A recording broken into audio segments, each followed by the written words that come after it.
What's up, y'all? It's your girl Sakina, and I'm back with another review. This is my review for The Real Housewives of Atlanta. This is season 17, episode, what's that, 10? Yeah, 10. The crazy thing is I literally just looked at it before I turned on the camera, but it is what it is. So be sure to check us out tomorrow night for the Whether You Like It or Not panel, hosted by Giving You the Real Tea.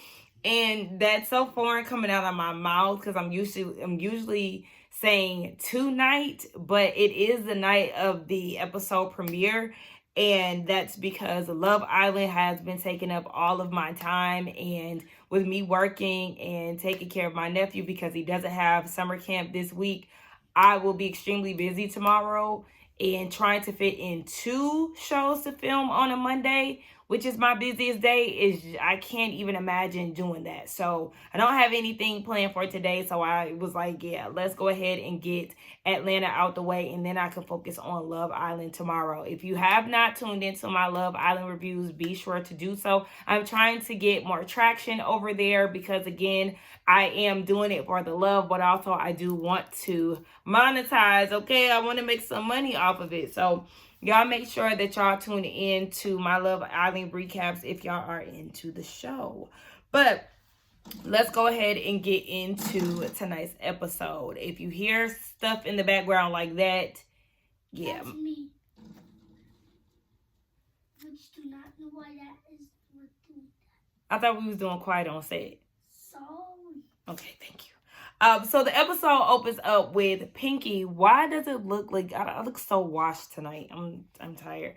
But Pinky is having a team meeting, and we see a familiar face, Notori from 3LW, Tasha from Power. Yes, Notori. She's there with her husband as well, and they are talking about Edgewood, which is a new project that Pinky is working on that is based on her life and basically how entrepreneurship is beautiful, but it also has an ugly side to it as well. It's supposed to be Atlanta meets Insecure, which ultimately sold me instantly because I love Insecure. It's one of my favorite shows.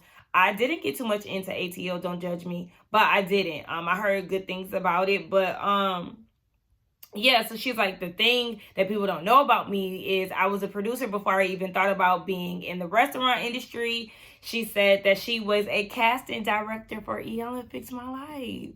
I did not know that. And me and my friend used to love Fix My Life. So I love to hear that. And then, of course, we know that she was an actual producer for Maury. So, listen, she got skin in the game and she's ready to tell her story. I absolutely go up for it. She wants Notori to play her in the show, and they are really good friends. They go over budgeting, and she said her bankruptcy has nothing to do with this. So, you know, for anybody who wants to chime in about her expenses and everything, these things are separate. I'm excited for this, and so, yes, I'm going to be on the lookout for Edgewood. She said they did the pilot, so I hope that they get picked up because I want to see what's going on. This, too, is a storyline that I can get behind because it's something different. Like, we've seen people film, like, you know, campaigns and stuff like that, but to film it, well, no, we've seen Kenya do live tours on, but I'm excited for this because this is a storyline that we don't see that often. Hey, you're gonna have to get out if you can't be quiet. Sorry. Okay. Next scene, we see Cynthia having Angela, Drew, Porsha, and Phaedra over at her house. Now, some of the ladies get introduced to her man, Prince, who is 39. Remember, he's an artist. He's Dutch, apparently, because he was speaking Dutch to the ladies. And he is a handsome young man. Cynthia seems to be happy. He did say that he loves her. Cynthia looks amazing in her new confessional look. 10s across the board. Like, yes. Can we get more of this? This reminds me of, you know, the old Cynthia that we used to get in the prime of RHOA. But he leaves, and Cynthia's happy that he could read the room enough to, you know, skedaddle when needed. Obviously, there was a little shade towards Peter. But, yeah, the ladies get there, and they talk about the dinner that Pinky and Cynthia put together for Kate and Porsha to talk. So they squashed it, and they said that they will come to each other directly when it comes down to issues. but they are still trying to get down to who set K up. And Angela tells the ladies that she met up with Shamia because her discernment was telling her that it was Shamia that was going around telling Kay these things. So when they sat down, she said that Shamia was destination hell from the jump, and they started to go at each other. And Shamia said that her home ain't right, and that's when Angela went out and said that Charles be seeing her the times he do be outside. And at that point, Porsha gets up and removes herself. She's like, that's my ex-best friend. I don't want to make any facial expressions or anything like that, and basically like have things misconstrued or make it seem like it's something that it's not. So she exited, because at first I was like, oh my gosh, you getting up is going to be like some type of indicator or whatever. But you know, she cleared up why she walked away in the confessional. I mean, that still doesn't necessarily clear it up. People will think what they want to think with that. But Angela was like, yeah, and then I was asking her how she needs to, why she's still working for the Hawks and the Falcons, and how she needs to free up that job opportunity, and said that she's not freeing it up because Shamia is sleeping with somebody on the Hawks and the Falcons. She's like sleeping with the players. And in her confessional, production is asking her about it. She's like, oh my gosh, this lady is married. Y'all need to stop with that. If you really cared about her marriage, then you wouldn't even put anything like that out there in the first place. You wouldn't make that a thing if you were not trying to make it a thing. So when people say stuff like that, i.e. Porsha, Phaedra, all y'all don't give a damn about the relationship, the union, whatever you want to call it, because you wouldn't put it out there for people to start digging into. So she says, or production asks if she has proof. She says she doesn't have proof, but she believes it, and she also believes the person who told her. Of course, production wants to know who told her, and she doesn't want to give that information out. So why are we talking about it? Angela, this is the second time where you've thrown something out there that we haven't seen a receipt for, because we haven't forgotten the whole Pinky and the wife downstairs BS. She was my favorite, but honestly, Angela's starting to click down, baby. Don't, and we still ain't forgot the receipts that you did bring to the reunion, insinuating that Phaedra is the godfather of Atlanta. Like, you're starting to click down for me, baby, and it's not looking too good for you. But she's telling production that maybe it's a thing of the past. Shut the hell up. So at this point, Cynthia gets a text from Shamia, who is inviting her to Gerald's surprise birthday, which is the day before. And she wants them to show up in their finest African attire the day before. And then Porsha was like, well, Dennis got an invite last week. And Drew thinks it's funny that Dennis got an invite because of the stuff that Shamia was saying about them last season working together. And speaking of that, like, what's going on with that? Drew, why haven't we seen you, like, do a music video or anything of the sort with the music that you and Dennis did? Now, granted, you did have the music out last season, so everybody was able to listen to the album and stuff, and everybody gave her compliments about it. But I was shocked to see that we haven't seen her in the studio or just like any follow-up from the success that she had with her and Dennis. But I want to say I heard somebody say that Dennis is saying that she owes her money or something, so I guess that's why. I don't know. Y'all know I don't keep up too much with it. But what I did see today when I got on Twitter was that Miss Drew Sidor went and got her a new body. Lipo 360. I said, okay, Drew. Period. I mean, the body looks great. She said that she's a week post-op, but she looks really good. And a lot of people was like, child, I thought this was Porsha. They all start to look the same after a while. Quick scene with K. Michelle and her son. He's 21. He's on FaceTime with her. He's finishing up work. He works corporate. He's finishing up grad school. And she said that everything that she sacrificed was for him. You know, all that good stuff. I don't know. This scene seemed a little off to me. And I don't even want to say off, but he was like not even really looking at her for real. I don't really know what their dynamic is. I don't know if they are necessarily close.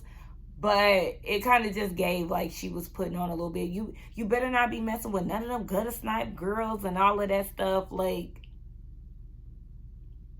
I don't know. Was I the only one who kind of felt like it was a tad bit forced? I don't know. But, you know, he sounds like he's doing really good for himself, so that's good. Gerald's surprise birthday party, and Shamia says the reason that she invited people late was because if you give them too much time in advance and they start reaching out to the birthday person, spilling the surprise and all of that stuff. So Gerald is genuinely surprised. He got a speech from his brother, and some of the ladies arrive. So Cynthia gets there with her man, Prince. Kelly arrives, Phaedra, and and Kay and her husband. I said, Kay husband went and got him a kente cloth scarf and said, boom, African. I feel like out of all the people, I like Phaedra's outfit because it definitely represented an African garb.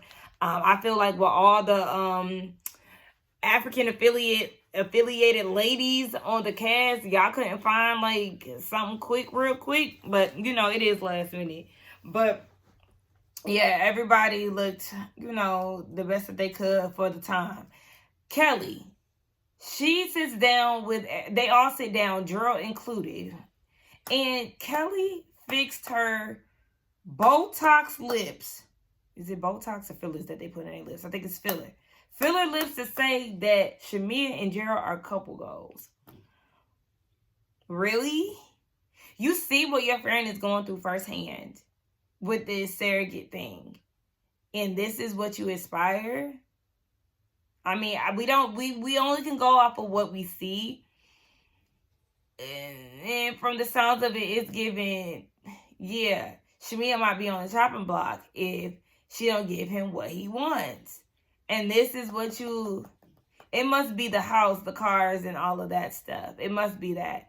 But Kelly, what I need you to do is shut the hell up. It was too much for me.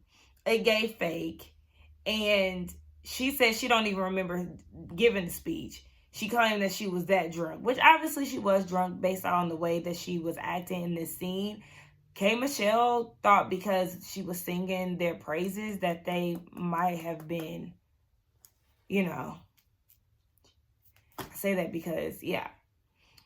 And I'm like, that's what you think? Just because somebody gives a compliment to somebody, that does not mean that they're engaging with each other in that manner. And it's like, okay, well, do you want them to be beefing? I don't know.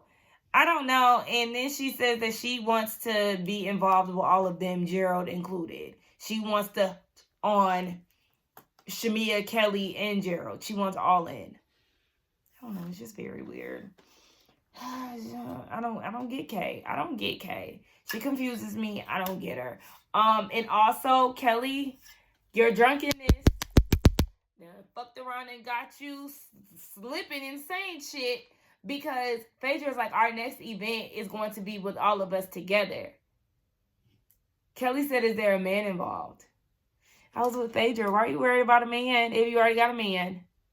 Yeah, it's giving Gerald is faking. To all the people, shout out to all of the people who said that they feel like Jarvis is somebody that just basically is created for storyline purposes to shut down the rumors of this married man because she's been secretly dating somebody for a year.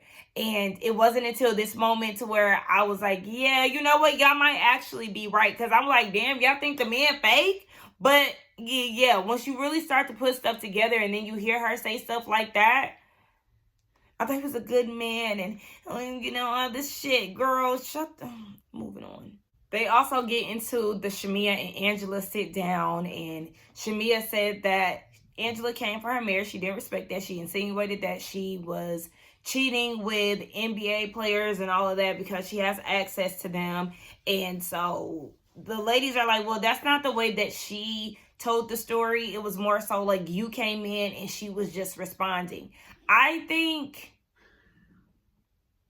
yeah, Shamia did come in, you know, a little hot and on guard, but I also feel like Angela came in talking about her discernment and all of that, and Shamia just felt like, girl, you're loud and wrong, and you need to stop trying to come after me. So I don't feel like, regardless of whatever, they were going to get to some type of resolve, simply because they just didn't want to. Kelly was getting on my nerves. I like her fixing her Not I'm showing y'all. But her like, constantly fidgeting with her area. Like, I need you to start getting things that actually fit you. I seen a tweet where it's like Kelly is always in a picture adjusting herself. Yes. And then they showed examples of what they were talking about. Figure it out. Like, she was just annoying me. Cynthia was annoyed by Shamia calling Angela Bigfoot because she's a part of the Bigfoot committee as well, because she's a taller woman, and she was obviously offended by it, but she was trying to keep it cute because they was at Shamia's house. But it was funny because I just realized how tall Angela actually is, because when they met Prince, Cynthia's boyfriend, Angela was not too far in distance, and she had no shoes on. Like, she is tall. But regardless of whatever, her and Angela are not going to get along, and that's just that. Child, they got Gizelle making a cameo on Atlanta. I definitely was not expecting to see her, but Porsha meets up with her down at Midtown Social. I have been meaning to go there. I was actually supposed to go to an event that they had not too long ago, but I ended up not buying the tickets. But yeah, Gizelle came in. She looks good. Porsha looked good too. They have been friends over the last maybe 5 years since the pandemic, and they really get into some conversation. Not really, but last time she talked to Porsha, she was getting a divorce.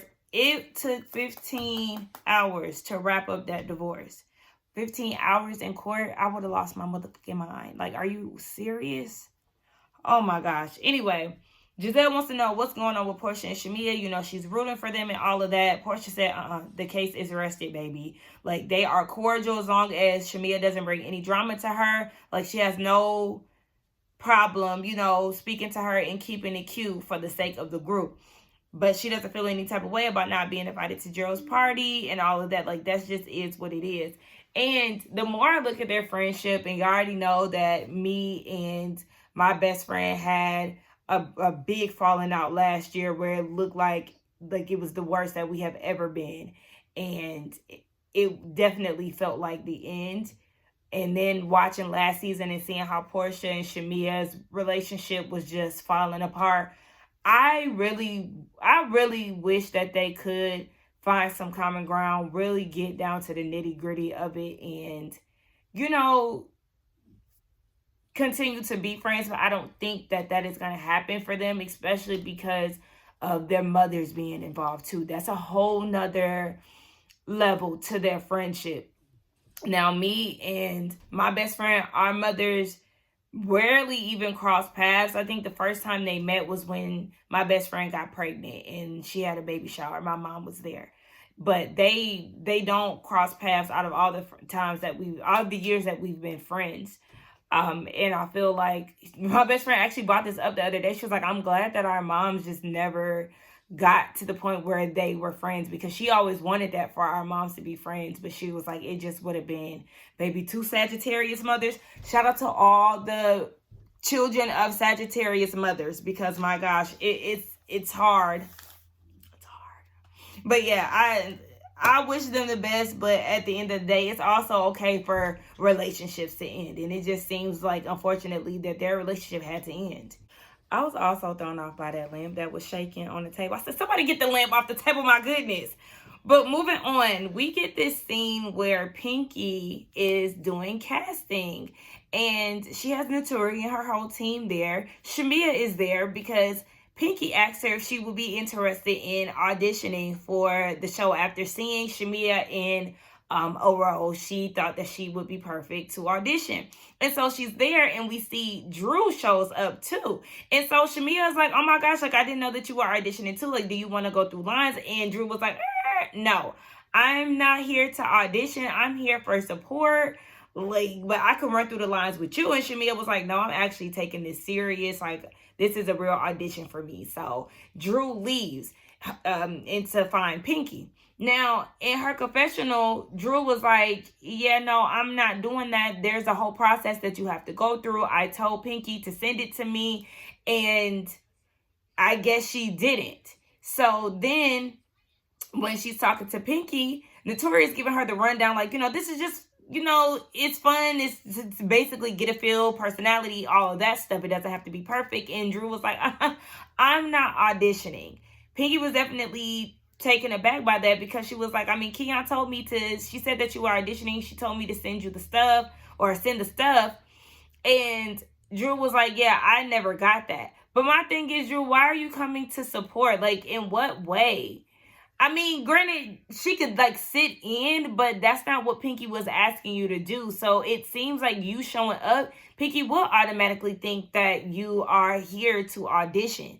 You're basically just wasting time showing up, and there's obviously a process that Drew goes through. You got to go through her agent and all these things. And she was like, you know, I do box office and all this. Listen, Drew, you have done box office. You have. You've done White Chicks. You've done Step Up. And, you know, whatever other movies that you've done in the box office realm. But, baby, that's not where you at today. Not necessarily, not saying that you have to take what's given to you. Or take on just any old thing. Turn that down.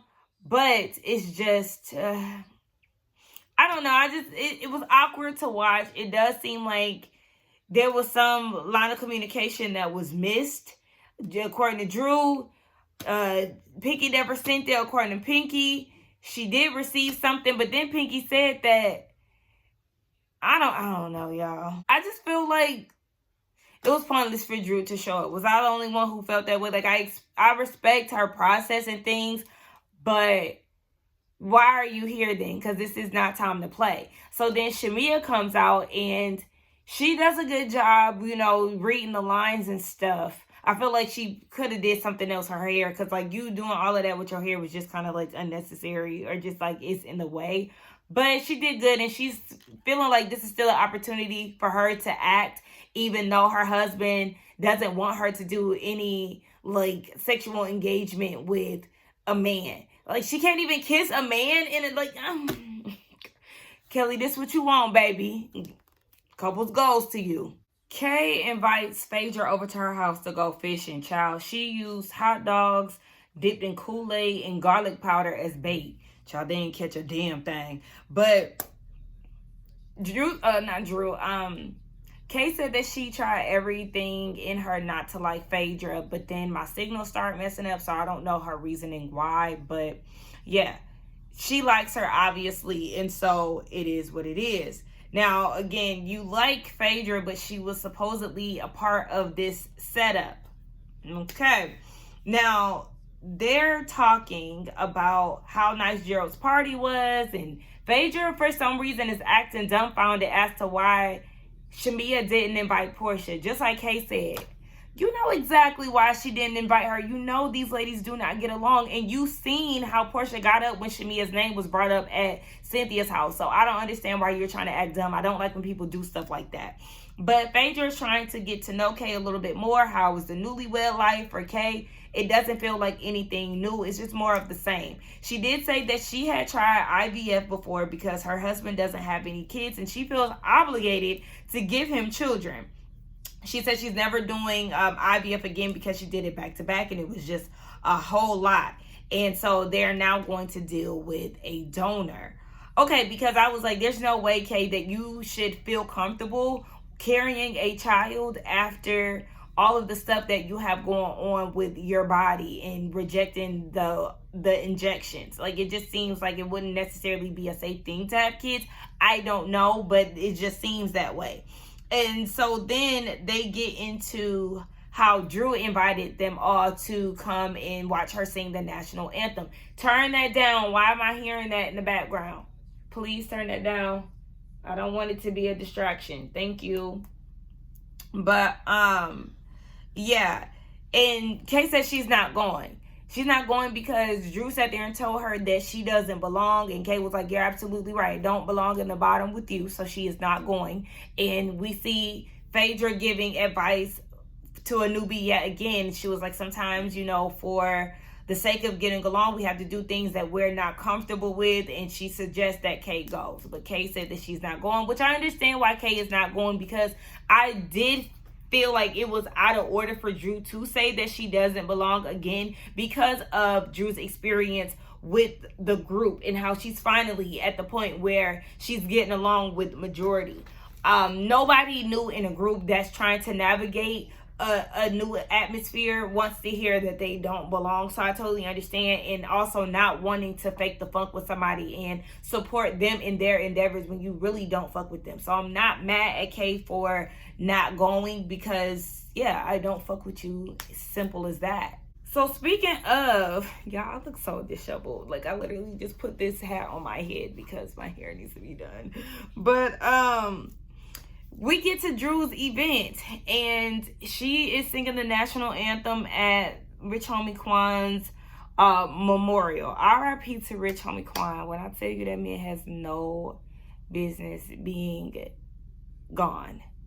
Like, he is a big part of the Atlanta music scene. He came out when I was in college, so anytime I listen to his music, it gives me, you know, college vibes, along with, you know, by the time I dropped out and stuff too. Like, all his going in albums, you know. And I tell you, I used to play I Promise to Never Stop Going In. Like, I still listen to that mixtape to this day. Like, oh my god. No. Anyway, Pinky, Porsha, Shamia, and Kelly show up. Drew sings the national anthem, and, you know, she did good. I was on pins and needles, I will not lie. Did she bring down the house? She did not, but she did what was within her range, and, you know, she stuck to what she knew. And that's all we could say. Shamia said she did good, and I think she did good again for her range. Kay actually shows up, and she's sitting in the car. She calls Phaedra. Phaedra is not there because her son, Mr. President, actually got injured playing football, so she wasn't able to be there. But Kay said that she's here for the family. She goes up and speaks to all the ladies that are there. And Kelly was there and spoke to Porsha. But Kay speaks to all the ladies. Drew comes up, who was surprised to see that Kay is in attendance, and Kay made it clear that I am here for the family, not for you. And we see that she did talk to Rich Homie Quan's baby mom and his mother. So she's in with the family, but she made it very clear, Drew, this is not for you. Child, so Drew goes to meet with Kay and Shamia after the situation or whatever, the song. And Shamia's like, we got to do a celebratory drink. Drew said, for what? Hey, you singing the national anthem. It's like, what? And so her and Kay get into it. Kay was like, yeah, I don't go anywhere where I don't belong. And Shamia's like, you did say that she doesn't belong in the group. She said that she doesn't fit. That's what she said. But, you know, tomato, or whatever.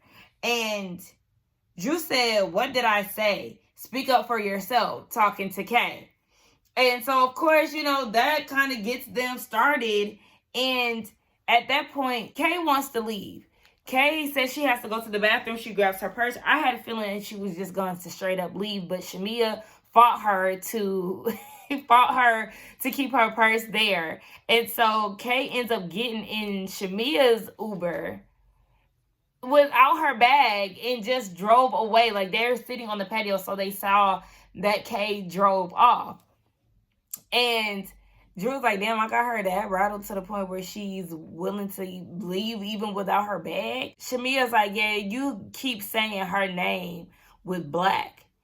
And Drew was like, what the fuck are you talking about? No, I didn't. They do a flashback of when they were in Dallas. Drew went around the room. Have I ever told y'all, you know, mention black or whatever? Everybody said no. And so Drew feels like Shamia is perpetuating an issue. Even when Drew asked Shamia, Shamia was like basically like, no, but here you are trying to speak up for Kay and making it seem like what Drew did was some type of issue. Like, unless you know something that we don't, Shamia, I'm gonna need you to be straightforward and upfront. But Drew feels like Kay should have said what she needed to say. And I get that, because Kay, here you are. Like, you have so much heat for Drew. To the point where now you've spoken to Porsha and Phaedra and you've exonerated them and you've put all of the focus on Drew and feel like that's the one that's plotting and planning on you and she's the one who has come up with this master plan. But you're not even willing to have a conversation with her. You're not willing to have a conversation with her about the situation at hand. And you're mad, and Drew is like ready for whatever with Kay at this point too.